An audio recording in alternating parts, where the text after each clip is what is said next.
Also, I know Germany has got out of the post office business. Absolutely. Yeah, here you talk about privatizing the post office. People think you're radical. And, you know, Germany privatized their post office in 2000. Netherlands privatized their post office. The European Union is pushing for postal competition across the entire continent by 2013. So, you know, we're going to be more socialist than Europe on post offices. Easy. I mean, we're looking at France in our rearview mirror. That's right. We were talking last night about doing the let's be more like France. Okay, in some ways they're now ahead of us. I don't know. I don't know about the French, but certainly the Germans and the Dutch and the British have done a lot of things we need to do. So Ben, first let's start with what is it? The normalcy bias. Explain the normalcy bias. So, sir, people facing a crisis have what psychologists call the normalcy bias. You want things to be normal. So, for instance, when you're on an airplane and say the engine catches fire, you look out the window, you have nothing in your memory to say that the engine is on fire, and so you want everything to be okay. So when they've actually done studies of people with fire drills and all kinds of crises, the normalcy bias makes us want to believe that everything is going to be just fine. Okay. Everything's okay. Everything's normal. That explains this. I mean, not with Newsweek, because they're smarter than this.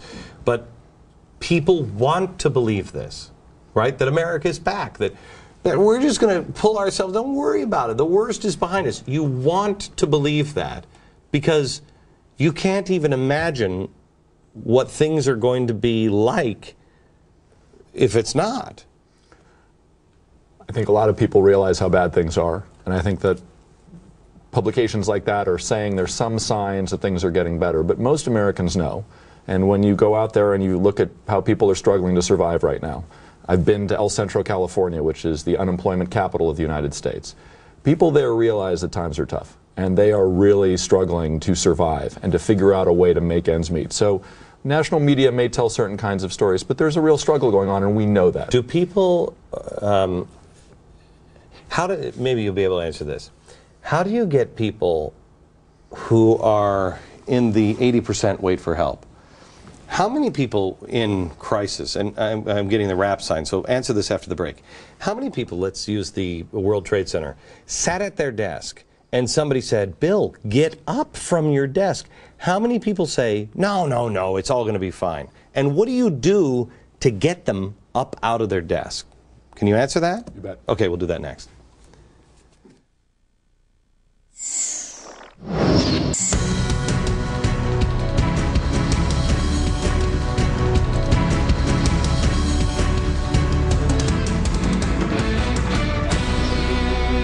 We're back now with Ben Sherwood and Chris Edwards, and we're wrapping up our week on trying to train Americans to think out of the box. Look, these might not be the answers that we need in the end, but we need to start thinking about what happens if that crazy guy at 5 o'clock is actually right? What do we do? And that's the secret. And I learned that from you, Ben, when I read Survivor's Club.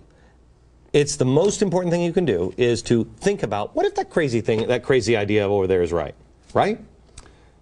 You got to imagine the impossible. And in fact, that's what scenarios are all about. The best thing that the military can do when training a fighter pilot is put them in simulators in which the scenarios are so tough that when they come back from a real mission over Iraq, when they come back from a real warfighting mission, they say, oh, that was nothing compared to the simulator. Right. That's the key. Our grandparents used to say, prepare for the worst, hope for the best. And if it falls anywhere near the worst, you're prepared. Right. Okay.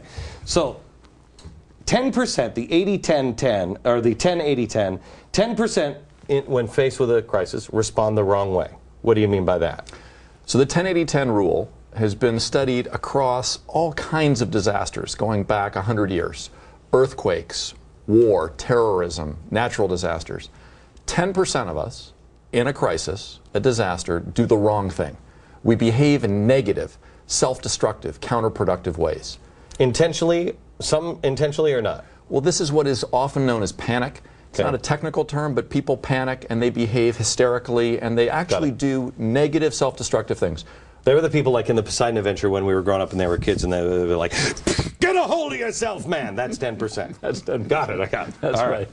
80%, Yeah. and that's most of us, 80% become bewildered. We fall into a stupor. I think you did a very good imitation in the first block of your program. We freeze. Right. Stupor. This is known, the technical term is behavioral inaction. You do nothing. You wait for someone in a position of authority, that's the magic speaker that you described, Right. someone to tell you, evacuate the building. Okay. Now that's critical. If I may go back to the Poseidon Adventure, because this all works.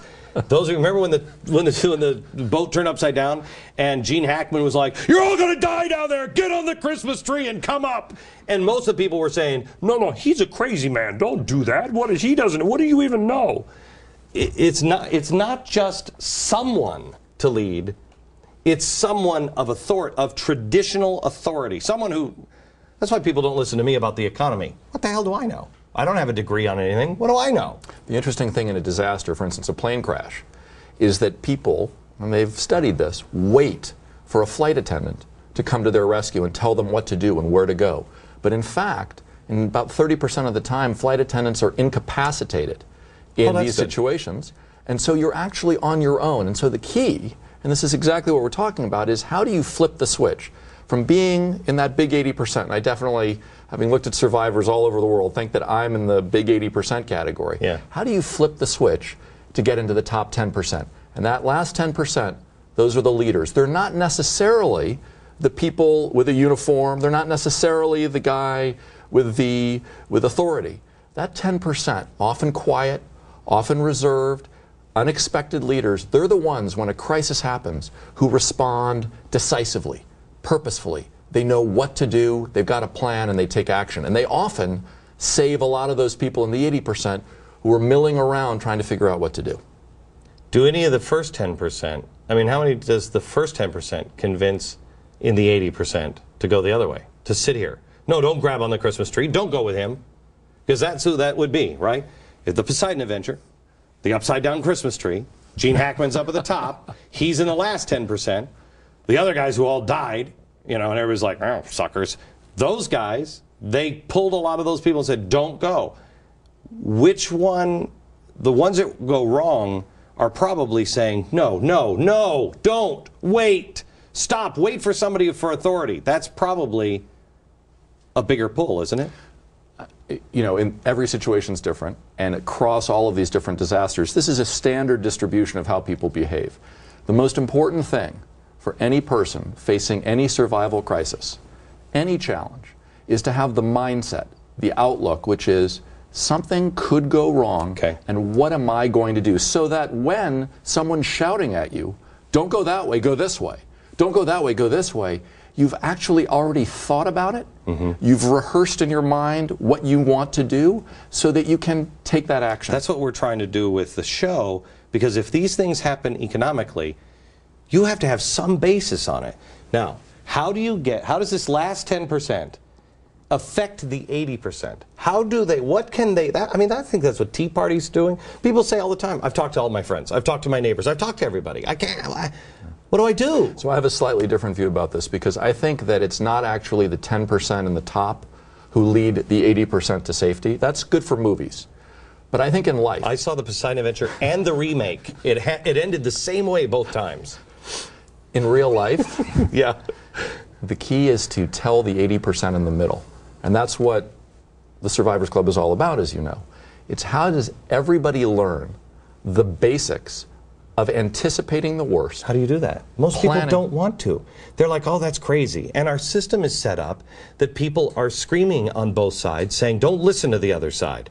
So they don't. They just shut up, and they just stay in the middle. Survival is a mindset. It's a way of seeing the world. And the people who watch television news shows, who watch Glenn Beck, or who watch across the spectrum, are information seekers. And information seeking, learning, is probably the most important thing to moving from the 80% into the 10% who respond decisively. What that means is if you are actually seeking information, you're figuring out what your plan is going to be, you have a much better chance of getting over the normalcy bias and doing something Okay, about now it. here's what I have to take a break, but I want to bring both of you in, and we also have somebody who's an ad man here that maybe he can help answer this question. When we come back, I want to ask again. It's the 80% that I'm worried about. Okay, I'm worried about the 80%. How do we go to them and say, if I'm somebody who believes this stuff and says, it could happen, it might not, but it could. How do I approach the 80% at this point when there's no smoke, there's no planes flying in the building? Hang on, you have the answer? Sure do. Okay, we'll come back for that next.